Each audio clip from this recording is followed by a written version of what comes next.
എല്ലാ കാര്യത്തിലും നമ്മൾ ഹൈലി എഡ്യൂക്കേറ്റഡ് ആണ്. നമ്മൾ ഭയങ്കര സംസ്കാരവും സിവിക് സെൻസും ഉള്ള ആൾക്കാരാണ്. പക്ഷെ ഇതുപോലുള്ള കാര്യങ്ങൾ വരുമ്പോഴത്തേക്കിനും ഇതൊക്കെ എവിടെ പോകുന്നു എന്നാണ് ശരിക്കും എനിക്ക് ചോദിക്കാനുള്ളത്. ഭയങ്കര വിഷമിപ്പിക്കുന്ന ഒരു കാര്യമാണ് ഞാൻ ഈ കഴിഞ്ഞ ദിവസങ്ങളിലായിട്ട് വാർത്തകളിലും മറ്റുമൊക്കെ കാണുന്നത്. ഞാൻ പറഞ്ഞാല് എനിക്ക് ഭയങ്കര വിഷമവും അതേപോലെ തന്നെ പല കാര്യങ്ങളും ഉണ്ട്. മനസ്സിലായില്ലേ? സിമ്പിൾ ആയിട്ട് ചോദിക്കാം. ഇപ്പോ ഹിജാബ് ഇട്ടിട്ട് വരിക എന്ന് പറയുന്നത് ആ കുട്ടിയുടെ ഒരു മൗലിക അവകാശമല്ലേ? അവർ വിശ്വസിക്കുന്ന മതം അതിനനുവദിക്കുന്നുണ്ടെങ്കിൽ അല്ല മതം അത് പറയുന്നുണ്ടെങ്കിൽ അത് ചെയ്യാനുള്ള അവകാശം അവർക്കില്ലേ? അപ്പോ സിഖുകാര് തലപ്പാവ് വെക്കുന്നതിന് ആർക്കും ഒരു പ്രശ്നമില്ലേ?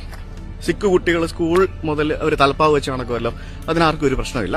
കേരളത്തിൽ എന്താണ് ഇതിന് മാത്രം അസഹിഷ്ണുത എന്ന് സത്യം പറഞ്ഞു കഴിഞ്ഞാൽ എനിക്ക് മനസ്സിലാവുന്നില്ല.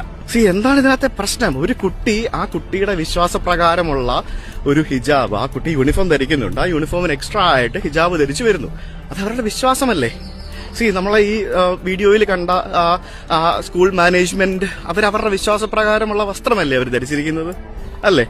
അതിന് ആർക്കും പ്രശ്നമില്ല. ഓക്കെ, അത് അടുത്ത 10 വർഷത്തിനുള്ളിൽ കേരളത്തിലൊരു വർഗീയ കലാപം നടക്കും എന്ന് പറഞ്ഞാൽ നിങ്ങൾ വിശ്വസിക്കുമോ?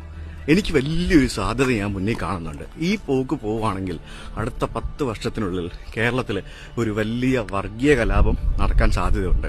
അതിന് ഏറ്റവും വലിയ ഉത്തരവാദികൾ എന്ന് പറയുന്നത് നമ്മുടെ നാട്ടിലെ മാധ്യമങ്ങളായിരിക്കും.